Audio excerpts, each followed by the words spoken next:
continuar con nuestra jornada del día de hoy, tenemos la participación del doctor Enrique Flores Rodríguez, quien nos hablará del tema objeciones, evidencia e información del proceso penal, y de quien daré lectura de su semblanza educativa y profesional. Enrique Flores Rodríguez, abogado graduado como cum laude de la Universidad Autónoma de Honduras, maestría en Derechos Humanos con mención honorífica por la Universidad Autónoma de San Luis Potosí, México. Doctorante del doctorado en Criminología y Ciencias del Comportamiento de la Universidad de Cádiz, España. En Honduras ha sido abogado litigante en forma privada y representante de asociaciones civiles. Defensor público en la Corte Suprema de Justicia de Honduras del área penal de adultos y defensor especializado en niñez en conflicto con la ley penal. Capacitador del Poder Judicial y UNICEF. Fue coordinador del programa de capacitación de fiscales del Centro Nacional para Cortes Estatales y la Oficina de Asuntos Antinarcóticos y Aplicación de la Ley de la Embajada Americana en Honduras. Actualmente especialista de acceso a la justicia en un proyecto de USAID y docente universitario en licenciatura y maestría en la UCEN, Honduras, la Universidad Metropolitana de Honduras y la Universidad Autónoma de Honduras. Ha publicado libros y artículos con temas de derecho penal y derechos humanos en países como México, Chile, Argentina, Honduras y Guatemala. Conjuntamente nos acompaña el doctor Santiago Márquez Gauna, quien impartirá la conferencia Admisibilidad y Valoración de Testigos no peritos que no presenciaron los hechos, y de quien me permito leer su síntesis cultural. Santiago Gabriel Márquez Gauna, fiscal jefe por concurso en la Fiscalía de Investigaciones Cuarto Circuito Judicial de Río Negro. Miembro fundador del Centro de Derechos Humanos de Comahue. Abogado en la Universidad Nacional de Córdoba. Especialista en Derecho Penal de la Universidad de Comahue. Magíster en Derecho Penal de la Universidad Austral. Magíster en Compliance, Fraud y Blanqueo, especialidad en Análisis Forense e Inteligencia Financiera de la Universidad Católica de San Antonio de Marcia. Se ha desempeñado como secretario de primera instancia, instrucción penal, titular por concurso del Consejo de la Magistratura de Río Negro de 2004 a 2012. Juez de primera instancia en el Juzgado de Instrucción Penal de 2012 a 2016. Como vicepresidente del Colegio de Magistrados y Funcionarios de la provincia de Río Negro, entidad asociada a la Federación Argentina de la Magistratura. Cuenta con diversas publicaciones sobre el proceso penal y técnicas de litigación. Docente en diversas universidades e instituciones argentinas y consultor internacional en sistemas adversariales y oralidad. Les damos un fuerte aplauso.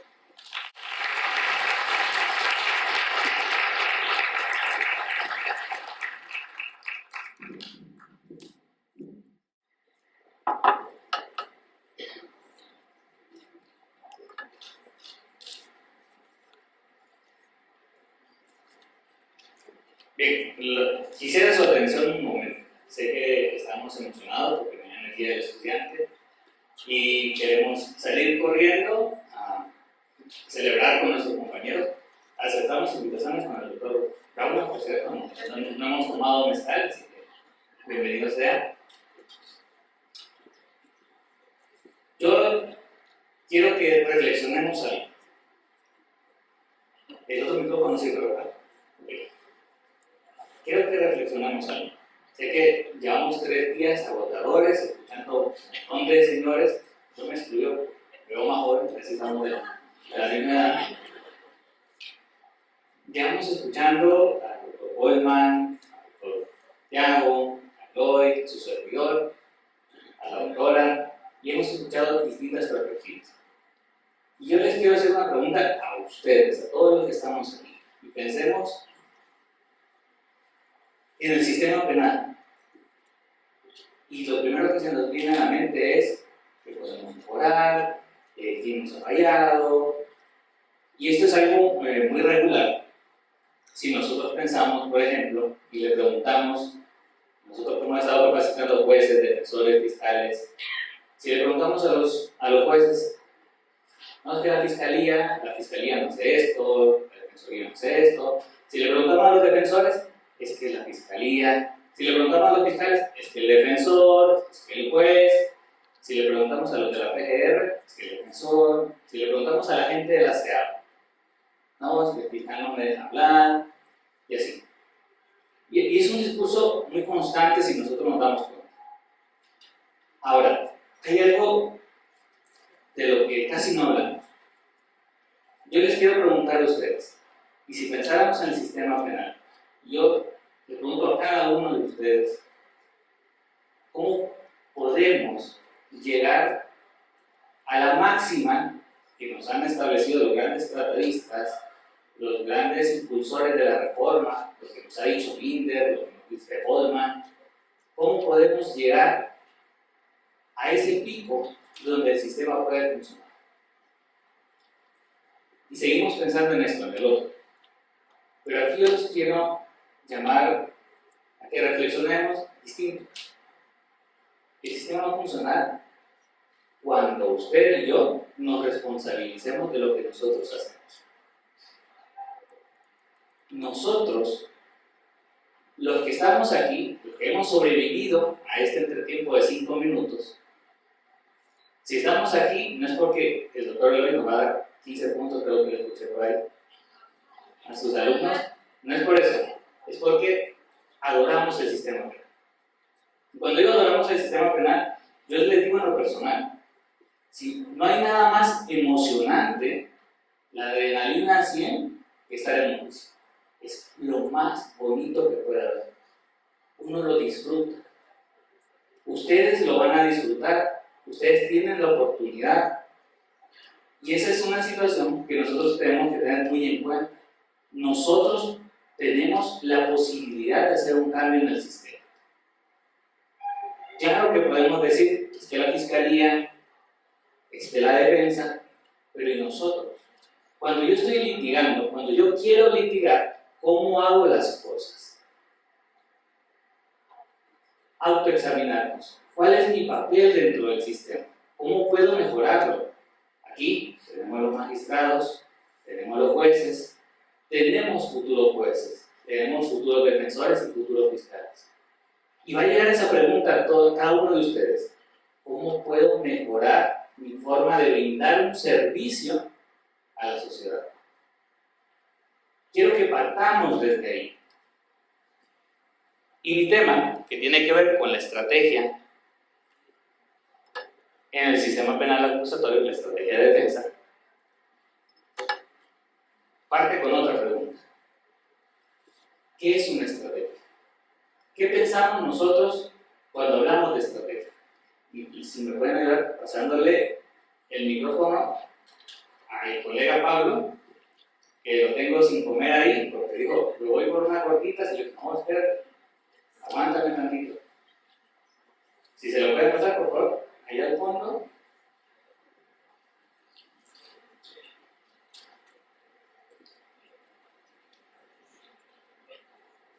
Gracias.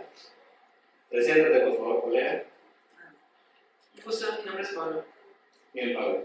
Pablo, me decías que te gusta practicar un deporte. ¿Cuál deporte es? Sí, natación. Natación. ¿Has hecho nado sincronizado, me decías? Sí. Si yo te digo ahorita que el doctor Eloy, tu servidor y el doctor Gauna vamos a hacer nado sincronizado contigo y nos vamos a una competencia, ¿nos agarras con aquí? Sí. ¿Sí? ¿Sí? ¿Quieres que tengamos la capacidad de seguirte el ritmo? Todos tienen la capacidad. ¿Y qué necesitan para esa capacidad? Una forma de planificar y una forma de motivación, además de cómo encontrar un ritmo, más que nada. Ok, pero si te tocara elegir, te dice tu entrenador que me dices que no te motiva mucho por ahí, y te tocara elegir entre nosotros y alguien con quien ya has nadado, ¿a quién elegirías? A ustedes. ¿A nosotros? No, no, hay que ser sincero, hay que ser sincero. Yo no te doy puntos. ¿Quién es tu compañero favorito de nado, me imagino? Más o menos, sí. ¿Más o menos sí? ¿Y por qué lo eliges a él? Vaya. Porque ya tenemos una sincronización entre ambos. Muy bien. Gracias, Pablo. Ok, ¿a dónde quieren ver con esto? Vamos a ver, levántenme la mano los que siguen al Real Madrid. ¿Sí? Eso, muy bien. Hay una merengue. Le salió otra vez. Bien, bien, y un suelo. Sí. Ok, yo les quiero hacer una pregunta. Ahorita están llorando por la despedida de Tony Kroos. Sí. Ok, si yo les hubiera dicho, sí, por favor, te hago la pregunta. Ubiquémonos en el partido de la Champions contra el Manchester City, ¿no? Tony Kroos no va a jugar y van a meter ahí a Vinicius en vez de Tony Kroos en la posición. ¿Hubieras dicho que estaría bien, estaría mal? No, está mal. ¿Por qué? Porque Vinicius es Ah, tú sabes dónde juega. sí. Y si el Madrid se hubiera ido encima del Manchester City a atacarlo mejor en vez de meterse atrás. De todos modos, Toni Kroos era una pieza importante en el medio centro. Entonces, si eso no funciona, entonces no funciona la delantera tampoco. Gracias, muy bien. ¿Cuál es tu nombre? Daniel. Gracias, Daniela. Bien. Sí, eso voy. Y fíjense qué importante es, y nos lo dice Daniel y nos lo dice Pablo. Ojo, yo conozco mis piezas y yo sé dónde voy a funcionar. ¿Sí? Daniela me dice, no, ¿cómo vas a poner al inicio atrás? No te va a funcionar el equipo. ¿Cómo me voy a ir a atacar adelante al City? Si con esa tocadera que se tiene me va a golear.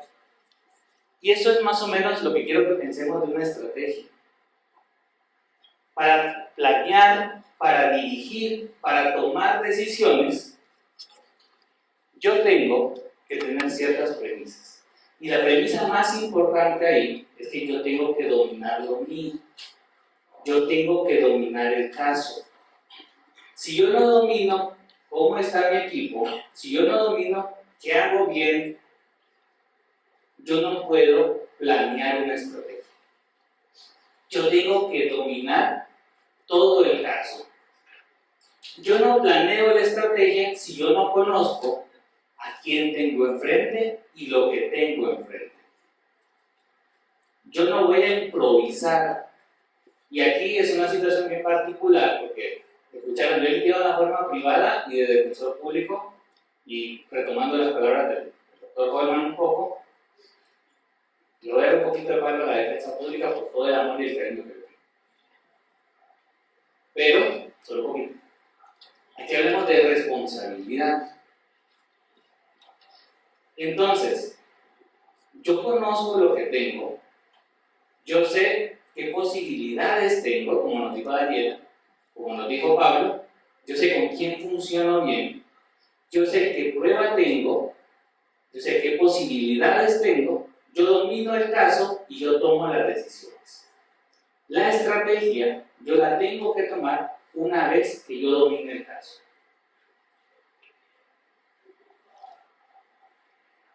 Esto me permite a mí prevenir todos los posibles escenarios que yo puedo enfrentar. Si yo sé el contenido de mi caso, de mi expediente, de mi carpeta, yo sé por dónde me van a atacar, yo sé cuáles van a ser los temas de debate y yo estoy seguro por dónde puedo entrar. Pero yo tengo que dominar mi caso. Tengo que conocerlo, tengo que leerlo.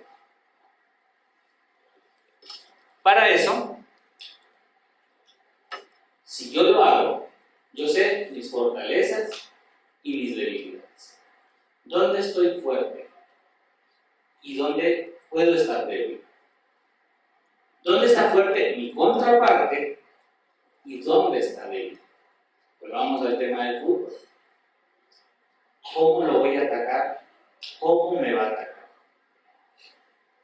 ¿Cuál es, insisto, la prueba que ellos traen y cuál es la prueba que yo tengo?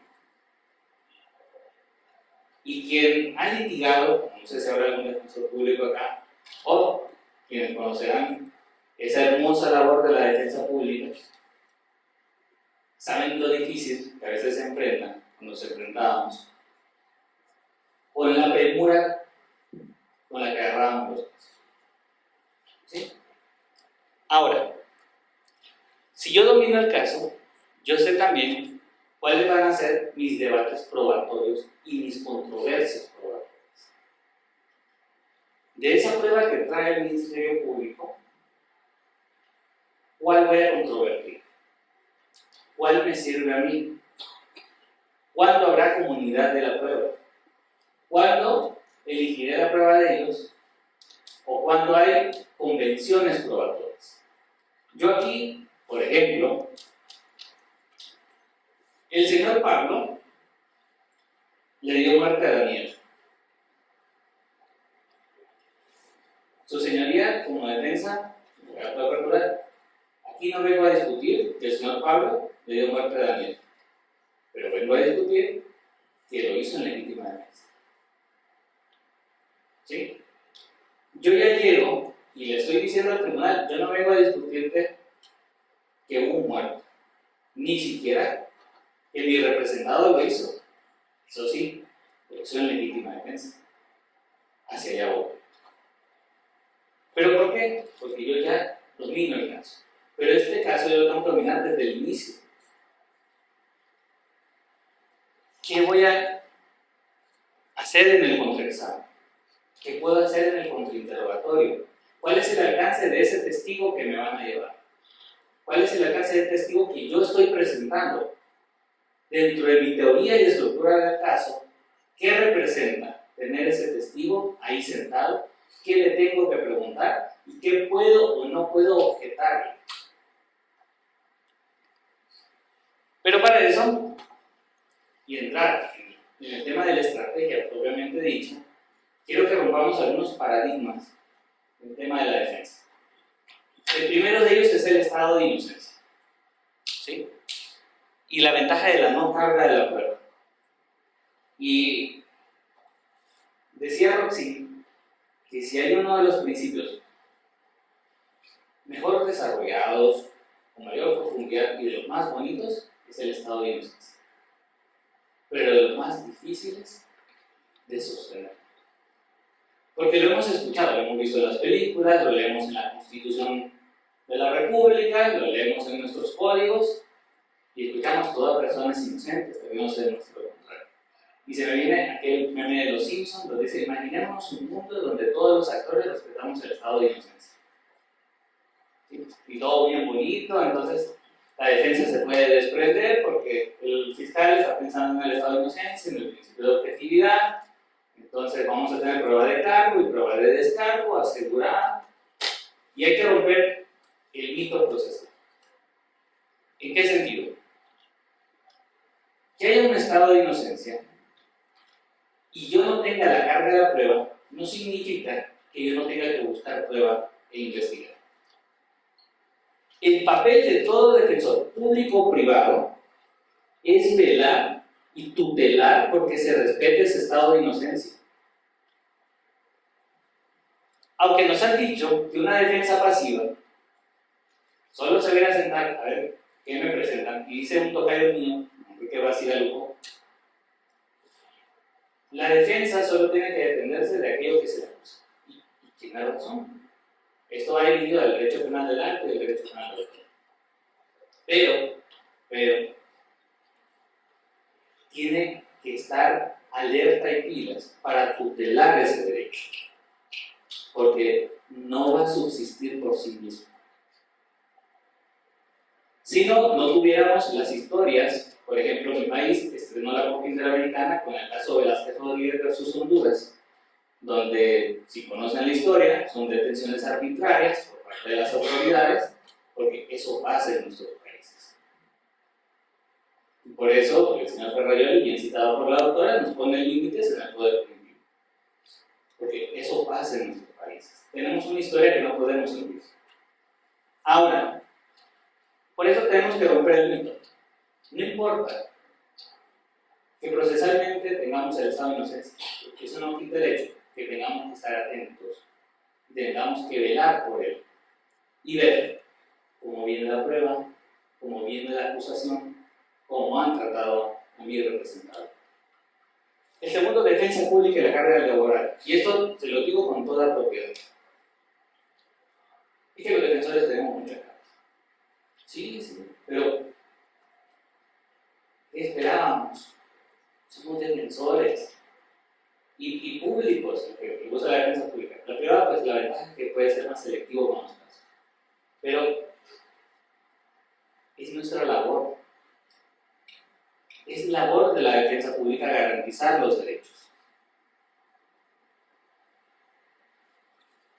La carga de trabajo que más grande tuve fue de más de 600 casos, en lo que sería un tribunal federal de crimen organizado.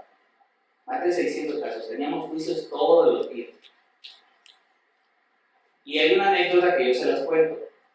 Una vez saliendo a las 9 de la noche, después de estar en juicio por 3 días, de jornada completa, de 7:30 de la mañana a 9 de la noche, me encontré sobre el tonel de mi carro a los familiares de un imputado que no tenía nada que ver con el juicio, pero habían estado todo el día esperándome para hablar y nadie los pudo atender.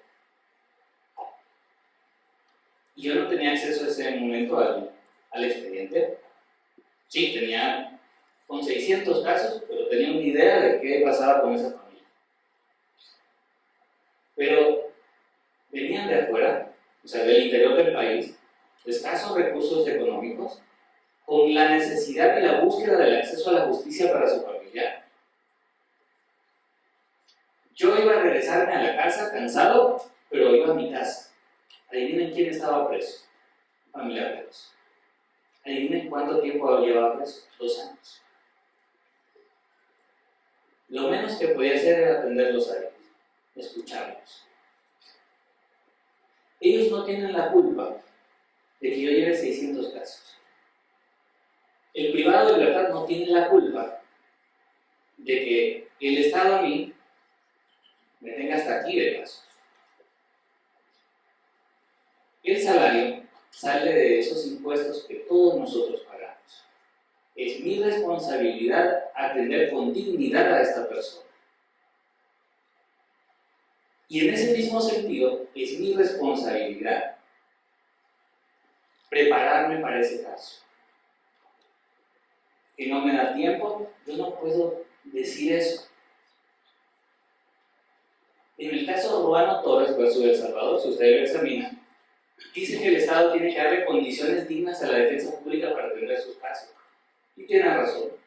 ¿Sí? Los capacitas, les dan el salario, les da estabilidad. ¿Cuántos defensores son en relación a la fiscalía? ¿Cuál es la desventaja ahí de todas las defensas públicas de Latinoamérica en relación a la fiscalía? Una desventaja enorme. Pero también dice que el defensor tiene que hacer una defensa activa y estar pendiente de sus casos. Yo no me puedo dormir y poner de excusa que tengo una tremenda carga laboral para no estudiar un caso. Y aquí viene la primera autorreflexión que todos nosotros tenemos que tener. Una mala atención mía es una violación de derechos humanos. Yo soy responsable de que una mala atención mía pueda generar una violación de derechos humanos. Y aquí viene la parte que nunca nos preguntamos, porque jamás nos planteamos el escenario de que eso nos puede pasar a todos nosotros y peor en nuestros países. ¿Cómo nos gustaría a nosotros que nos atendiera nuestro defensor si tuviéramos un familiar nuestro preso? ¿Cómo nos gustaría que nos tratara la policía, el Ministerio Público? ¿Quién de aquí, no sé, en mi país es muy común, quién de aquí ha sido víctima de un delito? ¿Cómo los atendieron? Y siendo abogados, ¿cómo atenderán a las personas en alta vulnerabilidad? Cuando vamos al IMSS, que nosotros tenemos el IMSS, ¿cómo nos gustaría que nos atendiera el médico? Atención de calidad, pues así tenemos que dar el servicio nosotros, de calidad, porque esa gente merece una respuesta. Ahora, identificado eso, yo puedo elegir, doctrinalmente podemos encontrar esto, una defensa activa, una defensa pasiva o una defensa mixta. Una defensa activa implica con la idea de que yo voy buscando prueba y yo voy a investigar. Yo tengo que investigar. ¿Ves que no tengo investigadores? Tengo que buscar la manera ingeniosa de investigar. Yo les cuento una historia. Una vez tenían un caso de asesinato donde decía que a las 11:30 de la noche los policías se habían detenido por un puente, habían bajado del puente a hacer necesidades y en lo que estaban haciendo sus necesidades estuvo el enfrentamiento arriba del puente, donde murió una persona asesinada con una piedra en la cabeza. Ellos salen y ellos ven con claridad que alguien que se sube a un carro es quien asesina a la persona. En lo que salen se agarran a tiros y se estrellan con un poste de alumbrado eléctrico y ahí detienen a la persona. Un chico sale corriendo y se escabulle por el río que está ahí cerca y aparece 3 kilómetros allá, por todo el cauce del río, en otra colonia, en otro barrio, detenido. Nunca se me olvida que cuando veo la noticia, obviamente la noticia le cuenta algo diferente a uno. Y dice, detienen en flagrancia asesinos del joven Tatatá, que en persecución material, la policía los agarró, etcétera, etcétera. Jamás se me olvida mi expresión esa mañana en las noticias, porque yo a las 6:30 de la mañana veía las noticias a ver qué detenido podía caer. Porque yo les digo, las noticias pueden ser una fuente de prueba o un indicio.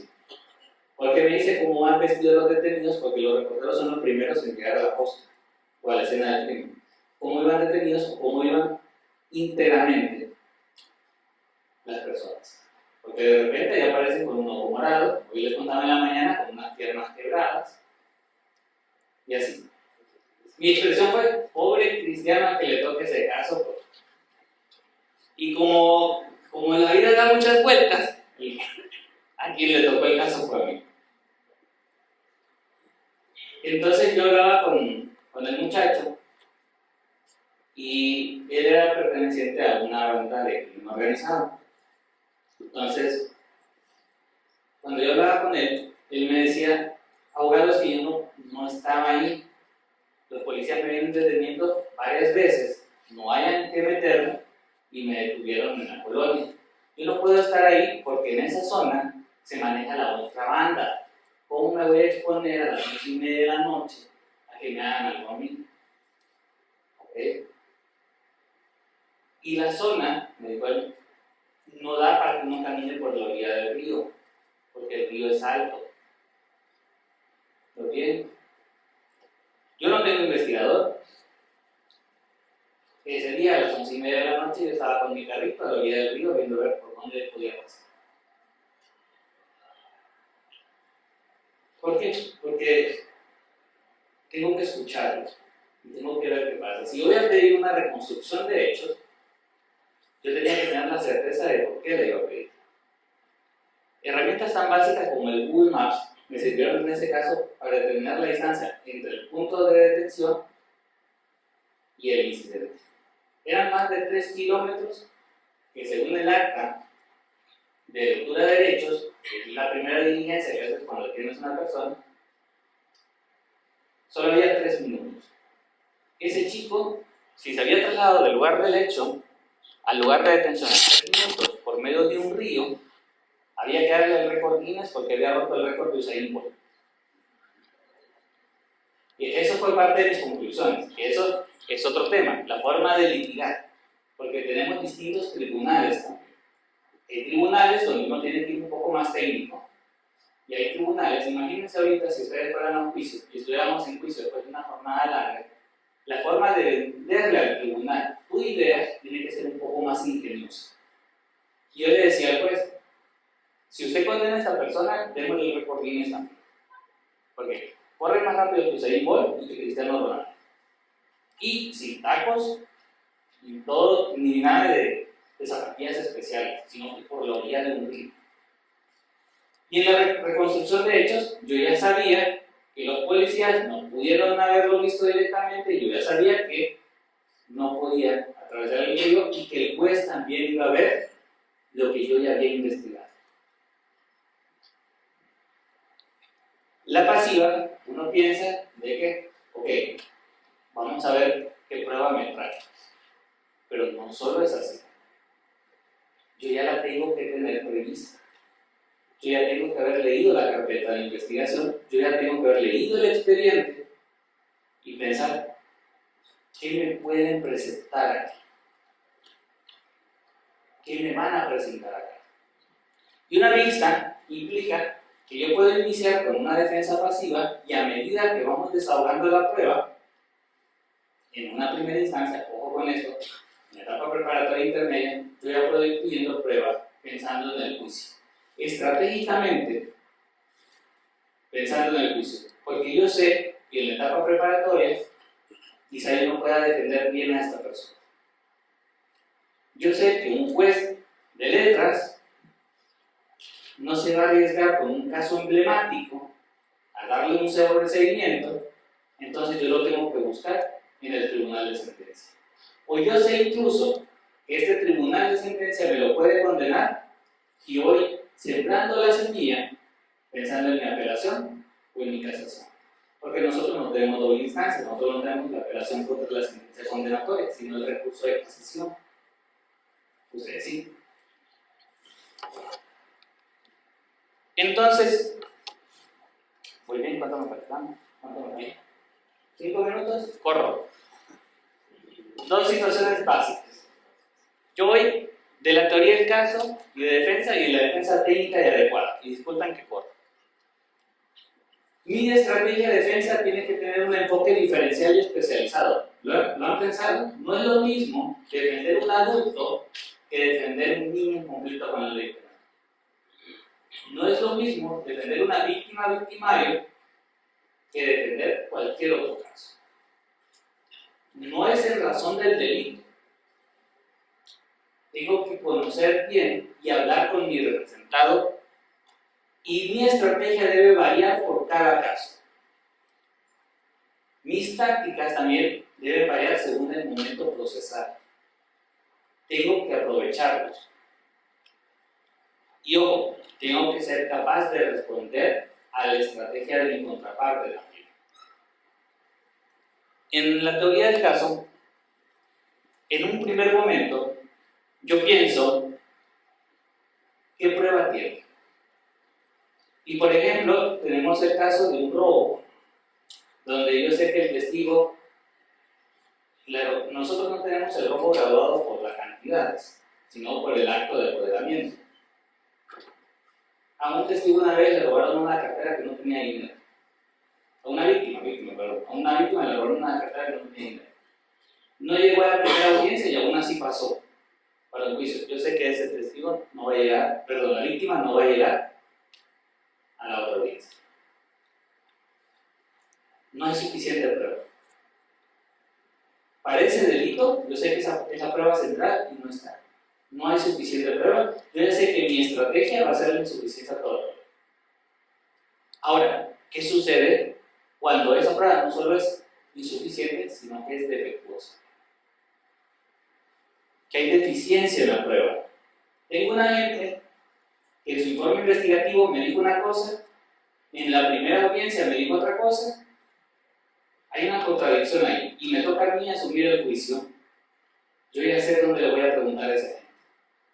Sé que él va a venir con la carpeta leída, pero yo ya sé que puedo traer ese testimonio de primera instancia, hacer el juicio y confrontar esas contradicciones. La prueba es deficiente y yo la puedo atacar. Después, tenemos la duda razonable. Y aquí, ojo, aquí sí me exige a mí, sobre todo, plantear una alternativa. Yo tengo que probar dónde estaba mi representado, como en el caso del asesinato. ¿Dónde estaba? Tengo que probar también cómo materialmente es imposible de que sea teletransportado de un lugar a otro. Y Un poco contrario porque eso, pero la presunción de inocencia no, hay que asegurarnos. Hay que asegurarnos porque, créanme, el fiscal no lo va a hacer por usted. Hay que hacerlo uno. En el primero me basta con argumentar. En el segundo, ojo, yo sí tengo que refutar y contrainterrogar y argumentar. Y en la duda razonable, tengo contrainterrogatorio, argumentación y sobre todo, acreditación. Y así, si voy a argumentar atipicidad, un error de programación, un error de tipo, dependerá cómo lo voy a argumentar. Una causa de justificación no solo basta con que yo la argumente, tengo que acreditar ciertos elementos. Aunque use una prueba en común, pero yo tengo que acreditar. Una no reprochabilidad también tengo que acreditar. Incluso un incidente también lo tengo que acreditar. Y bueno, yo sé que hoy sí, ya tengo el tiempo en contra. La defensa técnica y adecuada es para personas que necesitan acceder a la justicia, sobre todo las personas en alta condición de vulnerabilidad. Y aquí, citando a Leonardo Moreno y a Eloy Borrell,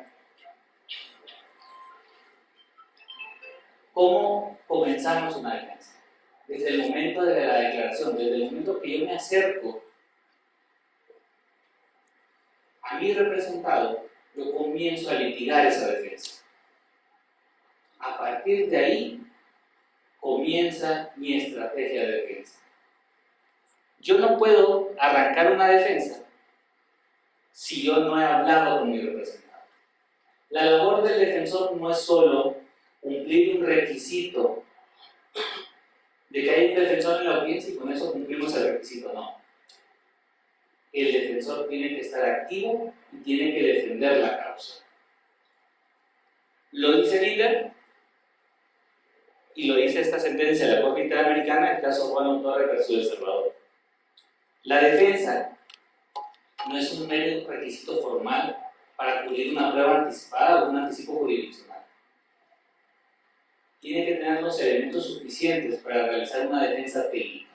Si no, estamos violando la garantía del debido proceso y su vinculación con la defensa. Con eso concluyo.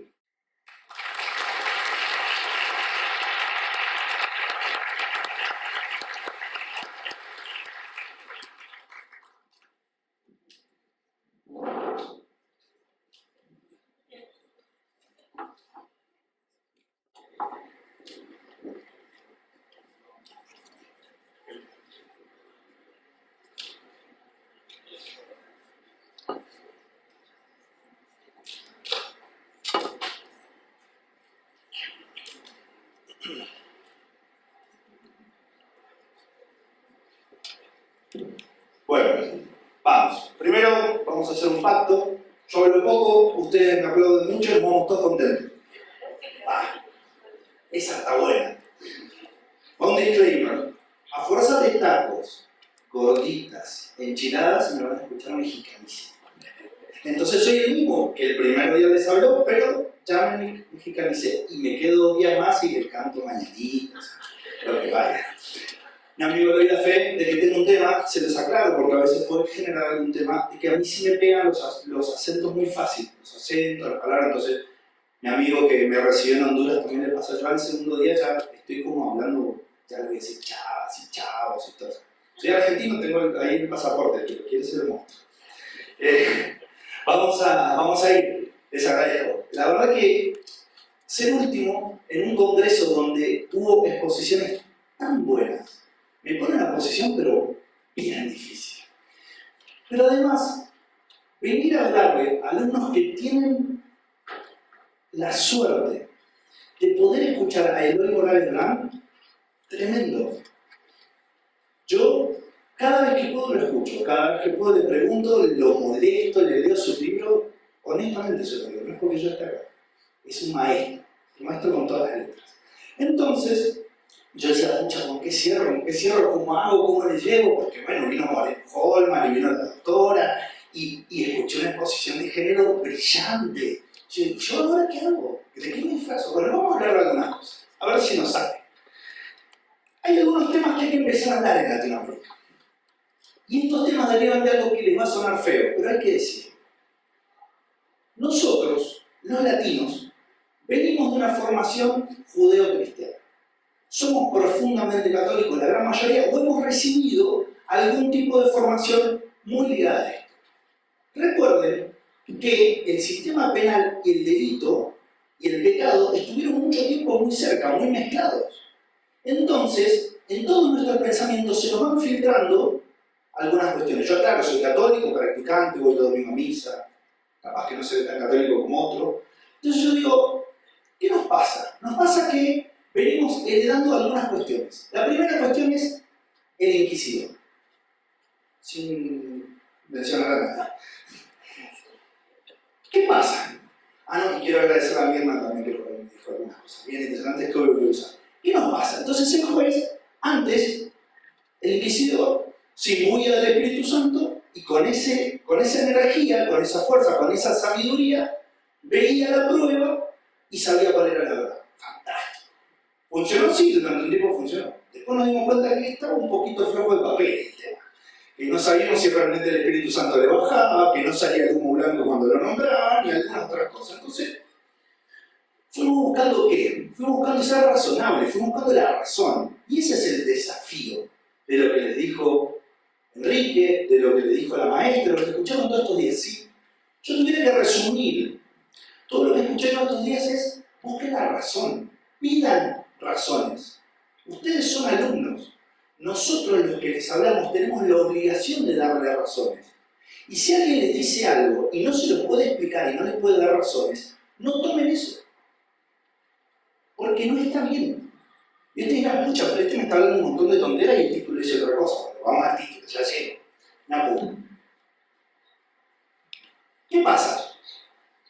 Después de esto, nos quedó como un resabio el juramento, porque todos decíamos, si yo juro sobre la Biblia, me va a venir un castigo. Y la religión judeo-cristiana trabaja mucho, sobre todo la judía, mucho más que la cristiana, la culpa.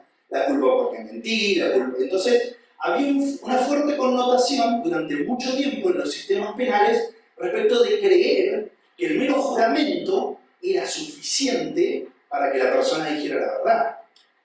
Entonces, hacerlo parar al testigo, poner la cruz o el crucifijo detrás del juez y en algunos momentos hacerlo jurar sobre la Biblia, parecía ser suficiente para asegurarnos de que eso que iba a decir era verdad.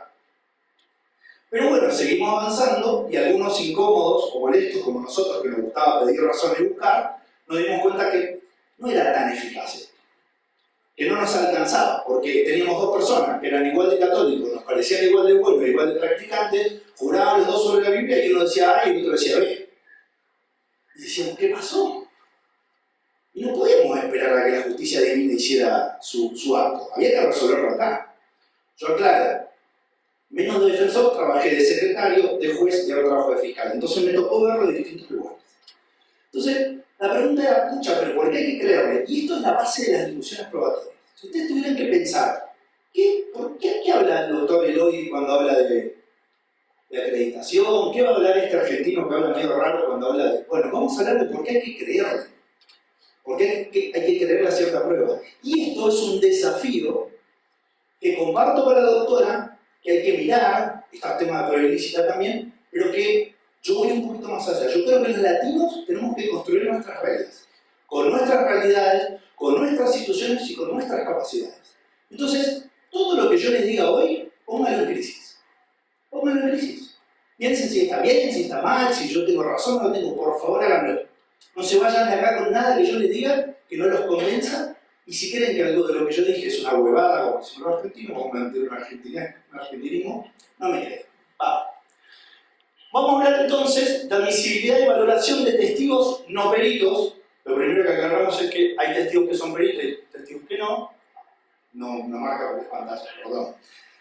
Hay testigos que son peritos y hay testigos que no, pero vamos a hablar de algo más complicado todavía. Y si se fijan, es difícil porque tiene dos no, no está bien hecho el título, vale la crítica, nunca se ponen dos no en la misma frase, pero no la encontraba, perdón. Hoy a la mañana lo modifiqué todo, esto no lo encontré. ¿Qué vamos a hablar? De testigos que no son peritos, pero que tampoco presenciaron los hechos. Entonces acá vamos a empezar a pensar, ¿quiénes son testigos? ¿Quiénes son peritos? Y después vamos a ver si hay que tratarlos a todos de la misma manera. A los testigos, a los peritos, a los testigos que vieron el hecho, a los testigos que no vieron el hecho. ¿Qué es un testigo? Porque si vamos a hablar de algo, los abogados nos encanta definir las cosas. Esto es fabuloso. Cuando si pongan a un abogado, le definir 5 cosas. Un testigo entonces es una persona que declara ante un juez o un tribunal su percepción o conocimiento sobre ciertos hechos y circunstancias relacionadas con el objeto del juicio. Esto es un testigo. Un testigo viene de testa, de testere, que tiene que ver con percibir con los sentidos. Es una persona que percibió con sus sentidos un hecho que tiene una relevancia para este juicio en particular. ¿Percibió con sus sentidos muchas cosas? Sí. A lo largo de la vida percibió infinidad de cosas. Pero en este juicio va a venir a contarnos lo que percibió con sus sentidos sobre qué. Moreno Holman, Marque Kauna, el primer día, la doctora, teoría del caso. Sobre este relato, no sobre cualquier otra cosa. ¿Qué es un perito? Bueno, un perito es un experto en una materia que es llamado a dar su opinión y dictamen sobre la comprobación de hechos que requieren conocimientos especiales. Primera diferencia, ¿el perito vio el hecho? No. ¿El perito presenció el hecho? No. Entonces, ¿por qué le decimos testigo? ¿Por qué confundimos a veces le ponemos testigo experto, estas cosas? No, bueno, el perito es perito. ¿Percibe con sus sentidos? Sí, percibe con sus sentidos ciertas cosas, pero no percibe con sus sentidos el hecho. Esto, la primera reflexión que les tiene que llegar a probar es que el perito nunca va a probar el hecho, va a probar una circunstancia o una porción del hecho. Nadie puede creer que un perito vaya a probar un hecho.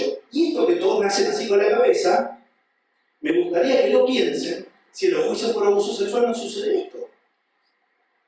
Esto se llama la peritización de la justicia. Entonces, en algunos casos, no en todos, terminamos descansando que si el perito prueba todo el caso, ¿no? El perito viene a decir algo, y ese algo tiene que estar en relación de su ciencia, y esa ciencia tiene que estar verificada, y ese perito tiene que haber aplicado su ciencia con método. No voy a seguir porque tuvieron una masterclass fabulosa respecto de peritos. Es difícil venir a hablar después de toda esta gente que dice tan bien todo lo que tiene para decir. Pero vamos a ver si me queda algo para decirles. ¿Hay que abordar ambos tipos de testigos de la misma manera? Bueno, en principio parecería que no, porque no puedo tratar de la misma manera, pensar de la misma manera, admitir de la misma manera y valorar de la misma manera a alguien que percibió con sus sentidos un hecho externo de alguien que llevó adelante una tarea científica y llegó a una conclusión. Entonces, primer tema para tomar en consideración, cuidado con aplicar las mismas reglas para los testigos que para los peritos. Primer tema a considerar. Son diversas fuentes de información para un juicio y así deben ser pensados.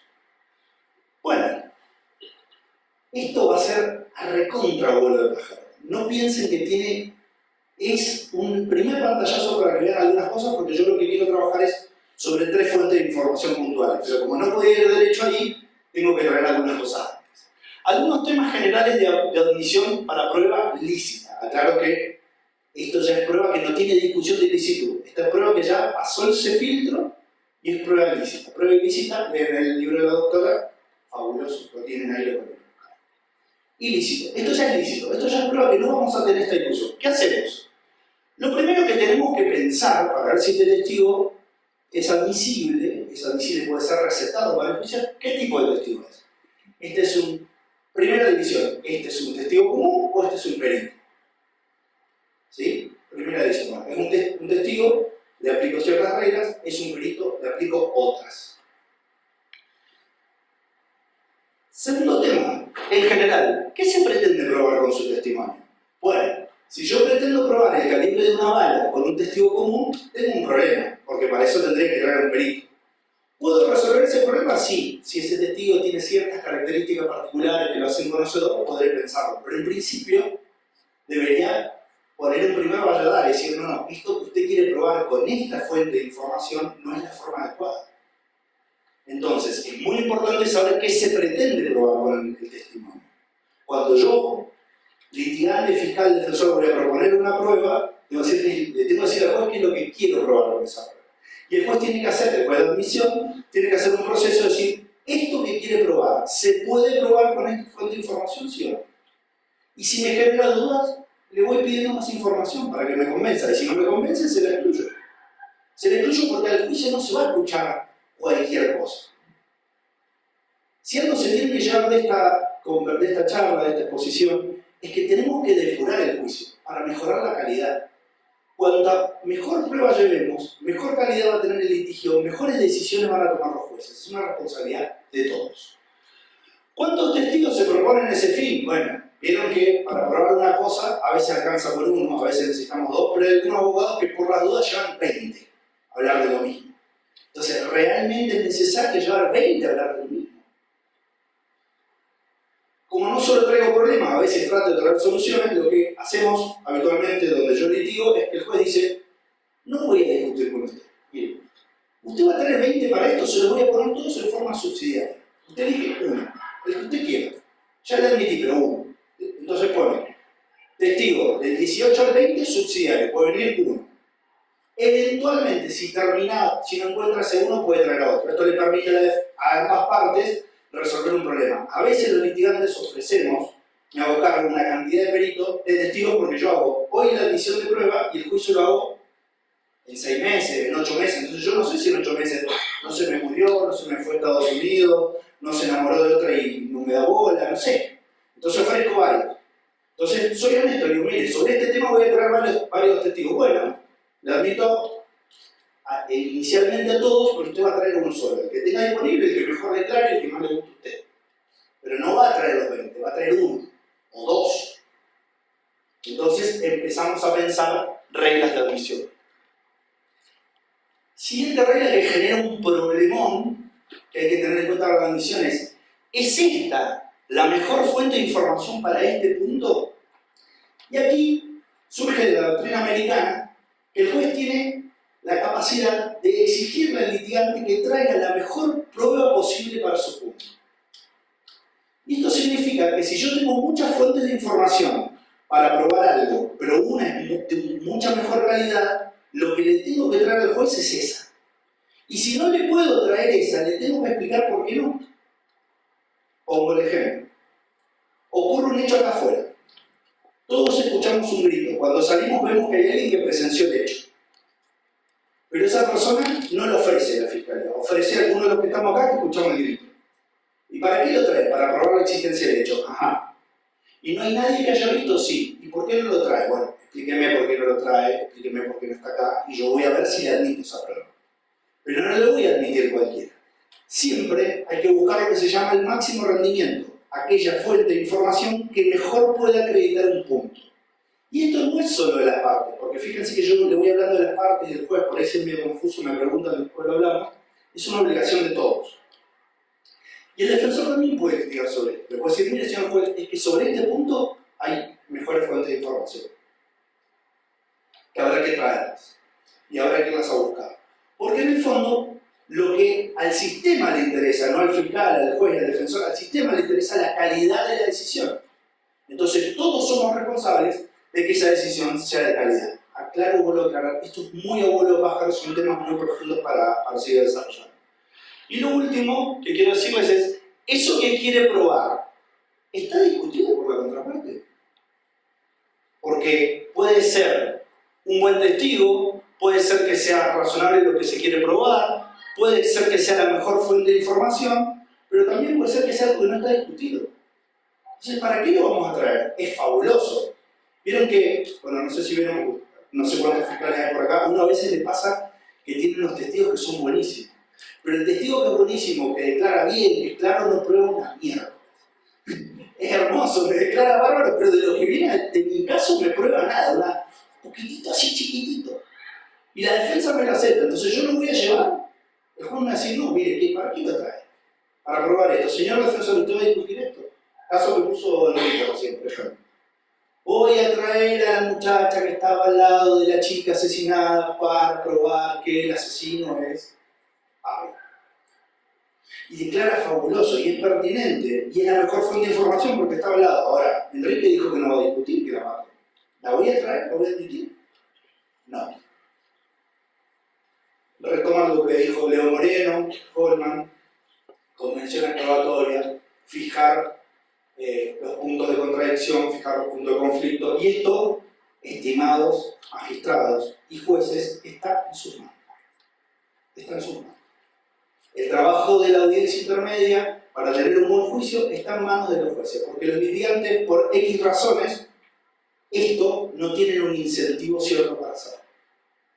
Porque tienen miedo que se le caiga una prueba, porque tienen miedo de no ofrecer lo suficiente, porque el ofrecimiento probatorio se lo hizo el empleado, que no entiende nada del caso, entonces le mandó toda la prueba por las dudas, que no falte nada, fue hoja por hoja de legajo y ofreció todo, no sabe ni qué ofrece, pero lo ofrece. Entonces, estos son desafíos que tenemos que asumir como sistema, pero que en gran parte van a funcionar en la medida en que los magistrados se paren en ese lugar que define Alberto Binder como la puerta de acceso a la sanción y le diga: usted no pasa acá hasta que no me muestre todo esto. El juez es el portero de la habilitación de la violencia penal. El juez se para y le dice: ¿a dónde va usted, fiscal? No, yo lo quiero meter preso ahí, no. Antes de ir a meterlo preso a él, pare acá, me da toda la razón y usted no va a seguir hasta que yo no lo deje seguir. Entonces, ¿no sabe para qué viene este testigo? Corte intermedio, vaya a estudiar su caso, venga y me lo explique. No es, bueno, vamos a dejárselo pasar. O el defensor no dijo nada, lo dijo Leo Moreno. Somos amiguitos con el defensor. Entonces yo antes le dijo: che, vos flojo, no le di nada. Bueno, listo, yo no pongo nada de tu prueba, vos no te pones nada de mi prueba, todos felices y nos vamos a la casa. No funciona. Esto se lo digo un poquito, cambio de paradigma de la valoración, es muy importante. Fíjense que le puse a alguien jurando arriba de la Biblia, como nos pasa. Pero lo que hemos modificado, y también voy a ir a un vuelo de pájaro porque quiero llegar a los 3 temas que me interesan, y porque sobre todos estos temas seguramente Eloy se lo va a explicar mucho mejor que yo, tienen que pensar en estas cosas. Hoy, muy resumido, se valora un testigo con estas reglas. Coherencia interna. Dentro de su propio relato, ¿es razonable lo que dice? ¿Tiene contradicciones consigo mismo? ¿Relata de manera correcta las cosas? Coherencia interna. Solo su relato. Miro todo su relato, veo y construyo un primer escalón de credibilidad. ¿Tiene coherencia interna? Bien. No es autocontradictorio, no tiene unas vaguedades, no tiene olvidos extraños que a mí me hacen llamar la atención. Sigue. Siguiente, coherencia externa. ¿Qué es la coherencia externa? Esto que dice este señor, ¿está en el mismo sentido que otra prueba que yo tengo? ¿Sí o no? Sí. Bien, es creíble. No. Voy a ver por qué no está en la misma sintonía y voy a pensar cuál de las dos posiciones están equivocadas. Pero aquí ya, como jugador o como litigante que estoy pensando cómo voy a presentar el caso, tengo un tema que me tengo que ocupar. Cuidado, no tiene coherencia externa. Voy a poner en la balanza con qué se contradice, con qué otra fuente de información, con qué otra evidencia. Claridad y suficiencia de información. Cuando tengo problemas de coherencia externa, empiezo a revisar si ambas fuentes tienen la misma claridad de información y empiezo a analizar si ambas fuentes son suficientes. Suficiencia es que son autosuficientes por sí mismas, les alcanza para validarse en su propio relato. ¿Por qué? Porque tiene un contenido. A ver si lo aterrizo un poco. Un testigo que pasó a declarar y que dice que vio algo. ¿Sí? Yo, por ejemplo, si me preguntaran a mí de qué color es la camisa de la señorita del fondo, el color lo puedo saber, pero el dibujo que tenía no, porque no veo bien. Entonces, si yo me paro y le digo al juez que traía una camisa con unas rositas rococó chiquita, después me va a mirar y decir: ¿usted no lleva lentes? Sí. Después no, pero la contraparte, me va al contraexamen y me dice: disculpe, Santiago, ¿usted no lleva lentes? Sí. ¿Por qué no se lo pone? Le digo: ¿qué? No veo, ¿cierto? Y entonces ahí vamos a tener un tema de coherencia interna y de suficiencia de la información. Y lo último, pero esto sí es lo último, porque era lo que se usó durante mucho tiempo como único baremo para verificar si esa persona es creíble o no creíble, es el interés en el caso. ¿Qué pasaba?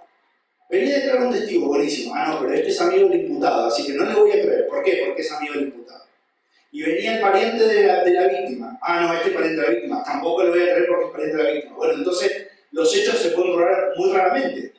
Muy raramente porque la mayoría de los hechos ocurren en lugares donde hay gente que tiene vínculo con nosotros. Fíjense en los casos, en general, la gran cantidad de fuentes de información es gente que está vinculada con nosotros. ¿Por qué? Porque nos pasa en la vida. Y yo en la vida estoy con gente que me conoce. O voy a hablar del develamiento. ¿Y a quién le voy a develar las cosas? A un conocido, no se lo voy a contar a cualquier otro. Yo voy a llevar al develamiento con el pueblo. Entonces, si bien el interés en el caso es una de las variables para valorar prueba, no es suficiente. Y por eso yo la propongo al final. Luego de que analicé coherencia interna, luego que analicé coherencia externa, luego que analicé calidad y suficiencia de la información, al final de todo voy a ver con los lentes del interés del caso, voy a volver a revisar eso. El interés en el caso es un prisma que nos permite revisar de nuevo esa declaración para ver si hay algo que se desvíe de la normalidad o que tenga algún problema de credibilidad. Bueno, vamos que llegamos, tengan un poquito de paciencia, me quedan 11.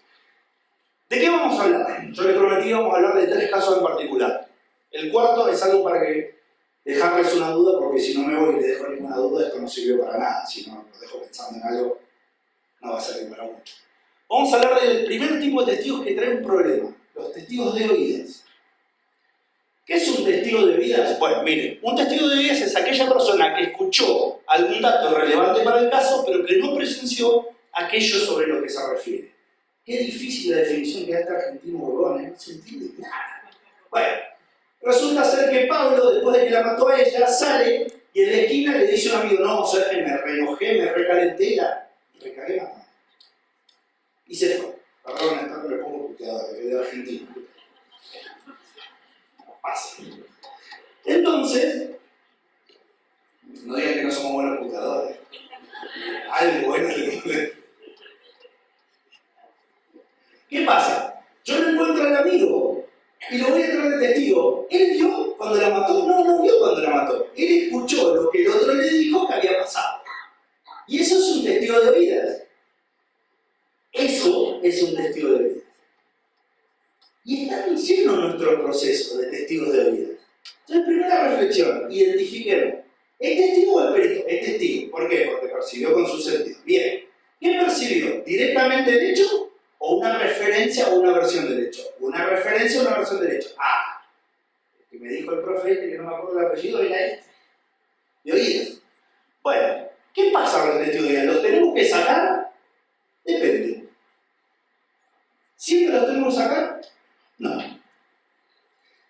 Una de las primeras reglas que se proponen para admitir un testigo de oídas, si bien en todos los casos voy a poner 2 columnas de admisión y valoración para hablar de las 2 cosas. Una primera regla nos decía que solo son admisibles los testigos de oídas si está disponible la fuente primaria de la versión. ¿Qué nos decía? Mire, usted puede traerme un testigo de oídas, pero tiene que traerme a la persona que dijo lo que el testigo de oídas escuchó.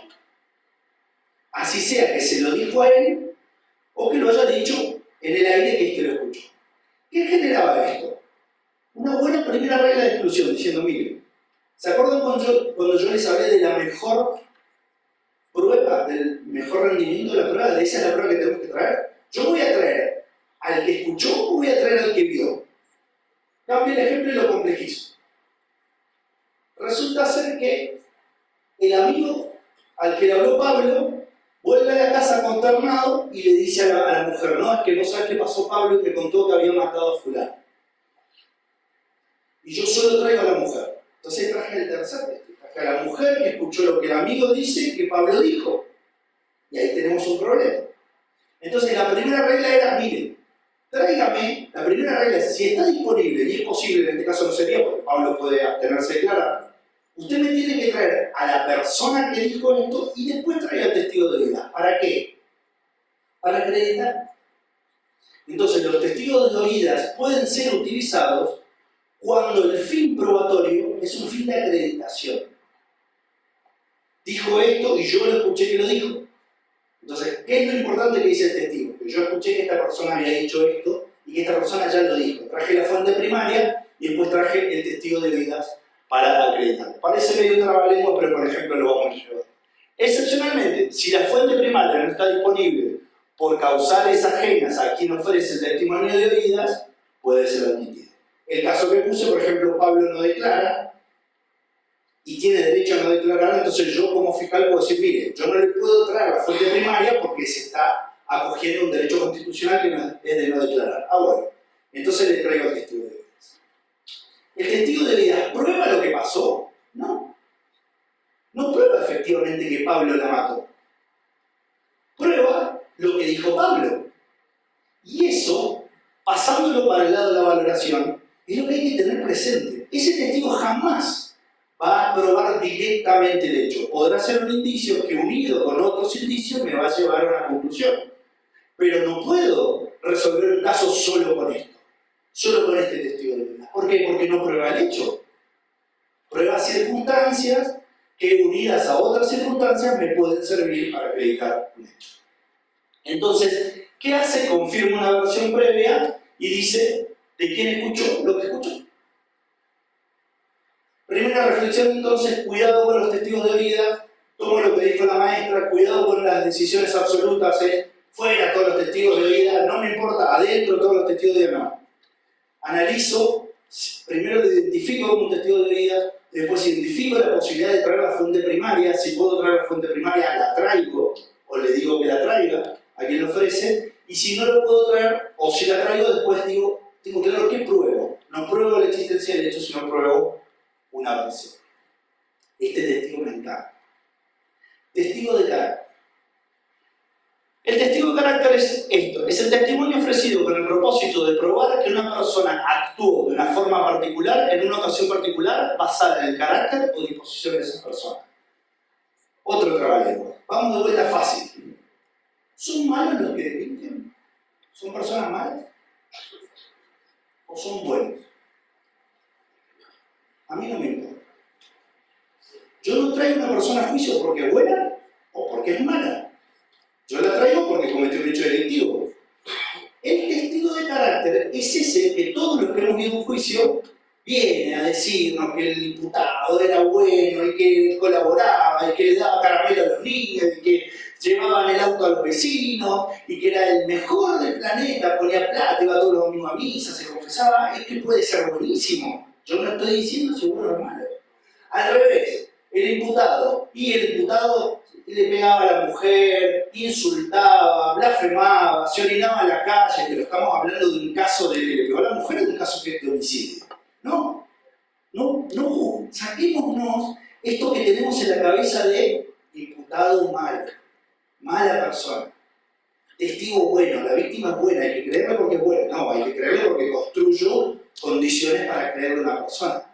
Es incorrecto seguir pensando este tipo de situaciones. Sin embargo, seguimos viendo cómo nos traen, como ejemplo, en los casos de abuso, 4, 5, 6 personas diciendo que mire que el abusador era buenísimo. Les tengo una mala noticia. El 90% de los abusadores son socialmente buenas personas. Tienen un conflicto en un aspecto de su personalidad que los lleva a tener un problema de límites, pero después son funcionales. Es más, tratan de ser lo más funcionales posible para pasar desapercibidos. Tratan de parecer la mejor persona para pasar desapercibidos en su ambiente, en su ámbito, es parte de su supervivencia. Entonces, tráiganme todas las personas a decirme que este es bueno. Ahora, eso no va a decir que sea inocente. Y al revés lo mismo. Cuidado con buenos o malos. En principio no deberían ser admisibles. Y voy a poner otro ejemplo a ver si nos entendemos de un caso más moderno e interesante de los norteamericanos. ¿Alguno recuerda o sabe cuál es el caso de Floyd contra Chauvin? El policía que lleva al negro al piso, le apoya la rodilla y lo asfixia. Bueno, ese caso tiene 1000 cosas súper interesantes y una de las cosas que tiene es el testigo de carácter. Y fíjense que una cosa que yo le admiro a los gringos es que ellos aterrizan todo en el caso particular, no se quedan con la regla general. Nosotros, los latinos, venidos de formaciones continentales, somos más de la regla general y ellos construyen al revés, de lo particular a lo general, nosotros construimos de lo general a lo particular.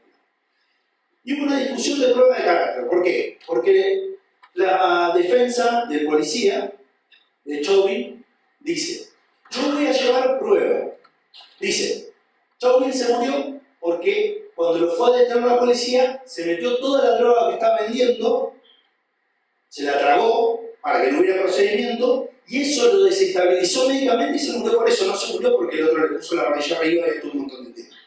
Y para probar esto, voy a traer esta prueba y esta prueba y esta prueba. Eran todas pruebas de otras detenciones donde Chauvin había hecho supuestamente lo mismo. ¿Qué tienen los norteamericanos como regla con esto? Miren, si usted va a ofrecer prueba de carácter, yo le voy a permitir a la contraparte que también ofrezca prueba de carácter. Porque si usted está rompiendo la regla y usted está pidiendo que se la habilite, yo se la voy a habilitar, pero la contraparte también. ¿Saben qué hizo la acusación? Llevó un montón de testigos que probaban que Chauvin hacía esto habitualmente. Que llevaba al piso y que le colocaba la rodilla. Y que había sido amonestado en 3 oportunidades y que había sido sancionado, incluso administrativamente, porque este era un procedimiento policíaco incorrecto. Y se lo admitieron. Entonces, reflexión, cuidado, no excluyamos todas las pruebas de carácter. Pongo un ejemplo más cercano, más nuestro. Cuando jugamos cuestiones de género, y acá empieza el problema, y me dicen, yo soy fiscal jefe, tengo un grupo de fiscales a cargo, me dicen, es que voy a acusar de esto, bueno, ¿y qué vas a acusar? Y voy a acusar esto en contexto de violencia de género. Bueno, ¿cómo lo vas a probar? ¿Cómo pruebo? Bueno, tengo que probar el contexto, y para probar el contexto puedo necesitar algún tipo de prueba de este tipo. Pero siempre con cuidado, siempre estando atento a que es prueba de carácter que en principio no debería ser admitida, salvo que se pruebe que para este caso en particular, para este tipo delictivo y en este caso, es útil, necesaria y pertinente. No se juzga si una persona es buena o mala, si no cometió el hecho, y excepcionalmente, si en el caso las conductas previas son relevantes, género. Pongo un ejemplo para sacar de lugar. Que una persona robe habitualmente, ¿va a probar que cometió este robo o no? Cuidado con eso. Eso es derecho penal de autor. ¿Es relevante probar que una persona cometió hechos delictivos anteriores para probar que cometió este hecho? No. Entonces, cuidado con utilizar esta evidencia para estos temas. Segundo, traigo una persona acusada de robo y le quiero traer al tribunal y mostrarle todos los antecedentes. Y resulta que los antecedentes que tiene son de violencia familiar, de estafas o de alguna otra cosa que no está relacionada. Bueno, sí, puede haber cometido otros hechos, pero no tiene ninguna relación con esto. No es que comete siempre los mismos hechos ni de la misma manera. Solo si el comportamiento previo está directamente ligado con el que se juzga en el caso actual, puedo traer este tipo de evidencia. Entonces no es cualquier evidencia de carácter, no es cualquier evidencia anterior, es alguna que tiene una relación directa con el caso actual con el cual yo estoy trabajando. ¿Cómo se valora? Bueno, las conductas previas no prueban con certeza la existencia de la conducta juzgada. Bueno, cuidado. Que una persona haya cometido ciertas conductas con anterioridad no puede ser la única prueba, no puede ser suficientemente probatorio para condenar a alguien. Lo segundo, ¿hace sentido con la conducta que se acusa esta prueba de carácter? Que sea bueno o sea malo, ¿lo va a ser violador o no lo va a ser violador? Que sea estafador, ¿lo va a hacer homicida o no homicida? No, tiene que guardar relación, hacer sentido. Y la persona que declara conoce efectivamente aquel sobre el que se refiere. Esto lo traigo porque aparecen a veces este tipo de declaraciones extrañas de gente que habla de cómo es el otro y cuando uno empieza a buscar un poquito se encuentra que lo conoce muy poco. Ejemplo, persona acusada de abuso infantil intrafamiliar entre 4 paredes. Y traigo al compañero de trabajo que me diga que es buena persona. ¿Lo conoce efectivamente el compañero de trabajo? Sí, comparte con él 4 horas, capaz que en el trabajo es buenísimo, pero lo conoce. ¿Esto que me está diciendo es un conocimiento eficaz, efectivo, solvente, suficiente? No. Cuidado entonces con analizar esto también, cuando les traigan prueba de carácter. Última de las pruebas, y le prometo que termino porque voy en los 30 minutos. Testigos de acreditación, dificilísimo, algo de lo que tenemos que trabajar todos. ¿Qué son los testigos de acreditación? Es el testigo que depone sobre situaciones accesorias que no versan sobre el hecho juzgado, pero que aportan información para validar otras informaciones relevantes. Otro trabalenguas. yo lo estoy acusando a Pablo de que hoy mató a alguien. Y traigo un testigo que no vio el hecho, pero que lo vio a Pablo entrar acá y que estaba acá. Esto acredita. ¿Qué acredita? ¿Que existió el hecho? No, acredita un indicio. ¿Cuál es el indicio de oportunidad? ¿Sí? Traigo el muchacho que dice que escuchó a Pablo decir que la había matado. Pero traigo a otra persona que me dice que ese muchacho viene habitualmente a este lugar a esta hora y por eso lo puede haber visto. Testigo de acreditación. ¿Vio el hecho? No. Vio al testigo que sí vio el hecho o que sí escuchó. Entonces estoy acreditando una circunstancia accesoria, pero que me permite darle validez a esa fuente de información. ¿Sí? Misma situación. Yo cometo un hecho delictivo, acá, hoy, en este momento, y sale el testigo cualquiera de ustedes. El que no me vio cometer el hecho, pero sí los vio entrar a ustedes acá y sabe que estaban acá a esta hora, es un testigo de acreditación. ¿Qué acredita? ¿La existencia del hecho? No, acredita que ustedes que dicen que me vieron a mí, efectivamente estaban acá. Estaban. ¿Sí? ¿Se entendió? Porque quedó muy claro. Testigo de acreditación, no lo trabajamos. Traemos solo el testigo directo, el que vio, no le vemos. Muy importante para pensar. Yo le puse acreditación, pero cuidado que puede ser desacreditación también para la defensa. La fiscalía me trae un testigo presencial del hecho, que dice que estaba ahí en ese momento, en ese lugar. Y yo de defensa me encuentro otro testigo que me dice que vio a esa misma persona a la misma hora en otro lugar. ¿Ese testigo habla del hecho? No. Pero habla de la credibilidad de esa otra fuente de información que es relevante para el hecho. ¿Sí? ¿Podemos trabajarlo? Sí. ¿Por qué lo traigo? Porque, cuidado, cuando la primera vez que lo vean van a ser, ¿y este testigo qué es? Si no viene a hablar del hecho, bueno, viene a indicarlo. ¿Qué es importante? Que el litigante se lo pueda explicar al juez, para que el juez se lo admita. Si el litigante no se lo puede explicar al juez, el juez afuera. Solo si se refiere expresamente sobre qué otra evidencia va a aportar, puede ser admitido. Yo juez le digo, bien, lo va a traer, ajá. ¿Vio el hecho? No. Primera alarma. ¿Es perito o no es perito? Testigo. ¿Vio el hecho o no? No vio el hecho. ¿Y qué va a venir a decir? ¿Va a venir a hablar de lo que escuchó él de oídas? No. ¿Pero qué va a venir a decir? No va a venir a decir que la otra prueba que yo le ofrecí, que fulano tal estaba en tal lugar. Mejor ejemplo de los testigos de actuación de la policía. ¿Qué acredita? Es un testigo de acreditación que nosotros estamos acostumbrados a trabajar. ¿Qué hace el testigo de actuación de la policía? Ve lo que hace el policía y te ponen en el acta y firman en el acta. Entonces, ¿qué está haciendo? Está acreditando que lo que después el policía va a venir a declarar sucedió. Ese es el testigo de acreditación por excelencia. Se deben definir con precisión las líneas de examen para no tener problemas de pertinencia. Cuando lo admito, te va a decir, bueno, ¿va a venir a hablar? Sí, se lo admito, pero de esto. Usted le va a preguntar solo de esto, no de ninguna otra cosa. Porque a veces lo ofrecen para acreditación y después termina que sabía mucho más de lo que le habían dicho. Entonces, como somos todos buenos, pero el chancho no aparece, hay que estar atentos. Perdón, ese es el dicho mío. Siempre las porciones fácticas sobre las que aporta certeza sean controvertidas. Si no está controvertido o discutido, no tiene sentido. Valoración, oportunidad y posibilidad de que ese testigo realmente pueda acreditar algo. Si para esto que me viene a afirmar se requieren conocimientos especiales, cuidado, para eso hay que ser perito, para acreditar algo que requiere conocimientos especiales, en principio hay que ser perito, y si no es un perito tiene que demostrar quien le ofrece las condiciones especiales para hablar de ese tema, y tiene que ser algo que torne probable otra afirmación. Si no va a aportar nada sobre probabilidad, no lo admito. Última, y le prometo que es la última. Le voy a dejar esta pregunta. ¿Qué es el investigador? Porque en muchísimos juicios, el acusador, y en aquellos lugares donde la defensa tiene un investigador, nos traen el investigador al juicio. ¿El investigador vio el hecho? No. Bien. ¿El investigador es perito? No sé.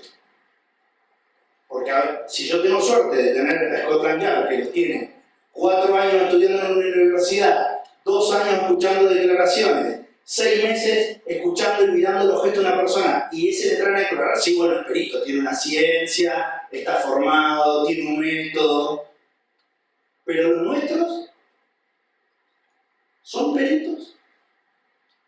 Cuidado. Mi propuesta es que lo piensen, que no se lleven lo que yo les voy a decir, pero que tengan cuidado cuando valoren el investigador. Cuando lo ofrezcan y los jueces cuando lo valoren y ustedes como litigantes cuando lo valoren en el alegato de clausura. El investigador no prueba por sí nada.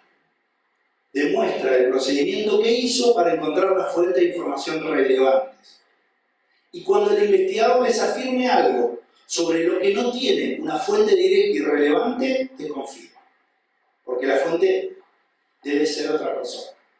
Si tienen todas estas fuentes y traen una conclusión, analicen esa conclusión como perito. Y con esto espero muchos aplausos, que les vaya bien y que tengan dinero de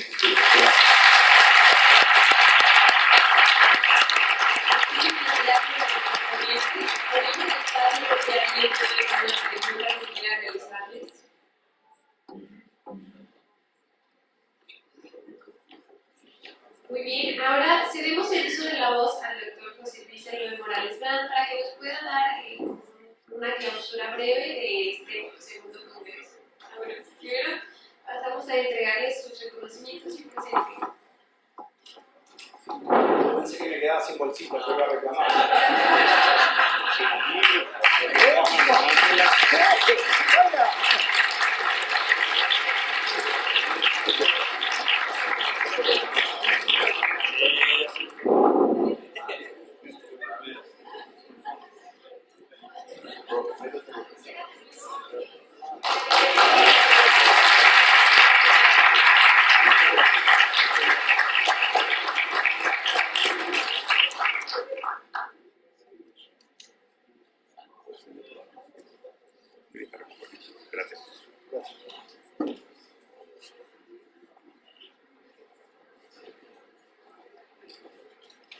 Les agradecemos mucho. Vamos a concluir este segundo Congreso Internacional Especializado en Modalidad Penal. Agradecerle primeramente a todas y a todos ustedes por estar aquí, por interesarse de la información que se dio en estas charlas a lo largo de estos 3 días,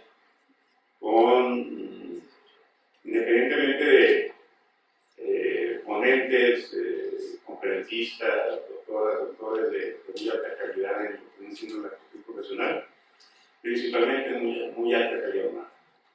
Todas y todos los que marcharon por aquí, les puedo decir con seguridad que yo los considero mis amigas y mis amigos, y no es por eso que los haya invitado a que estuvieran con nosotros aquí. Yo tengo muchas amigas y amigos a los que quiero mucho, pero nunca voy a invitar a dar una conferencia.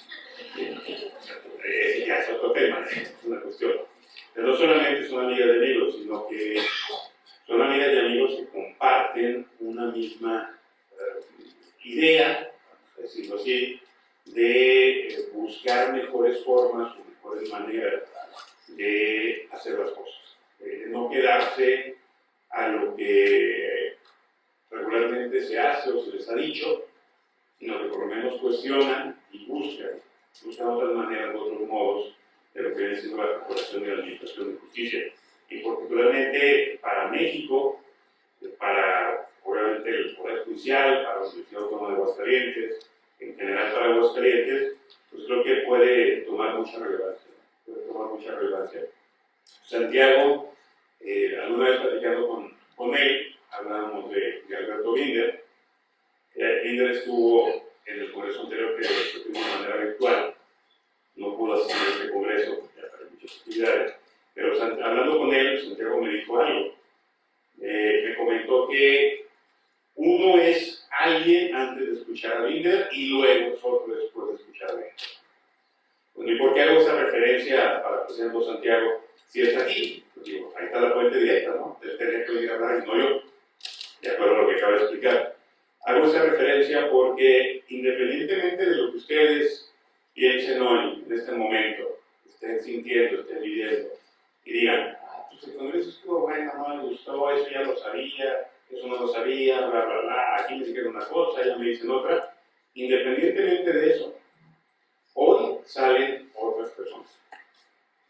O sea, de haber escuchado a todas y todos los que estuvieron aquí arriba, se llevan algo que fragmenta su personalidad a fuerza. Es más, todas las que estuvieron chateando y en el WhatsApp y todo, y que supuestamente estaban en clase de la conferencia, pero no estaban, por osmosis se llevaron algo.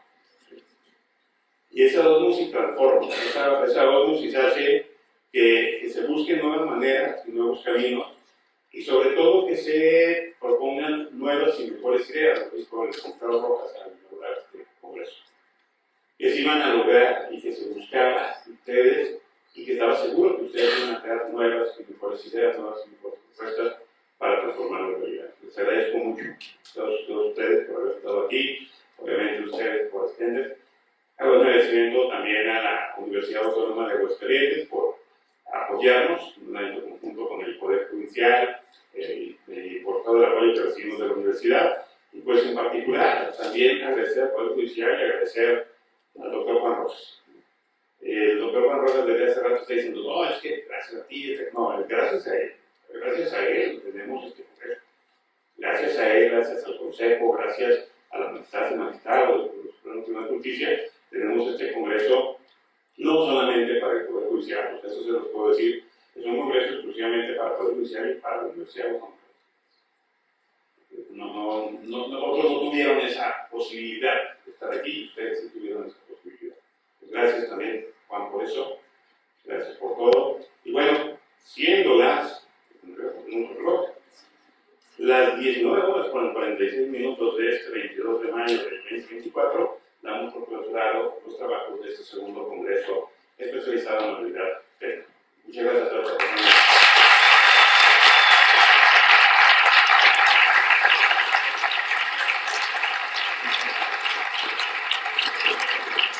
Vamos a poner el QR de esta ultimación. Si quieren conferencia, si quieren su constancia, si quieren todos sus puntos que dijo Quique que les iba a dar él. También aprovechando, si les pudieran ayudar a llevarse la basura que puedan tener o si encuentran una cercana para que podamos seguir utilizando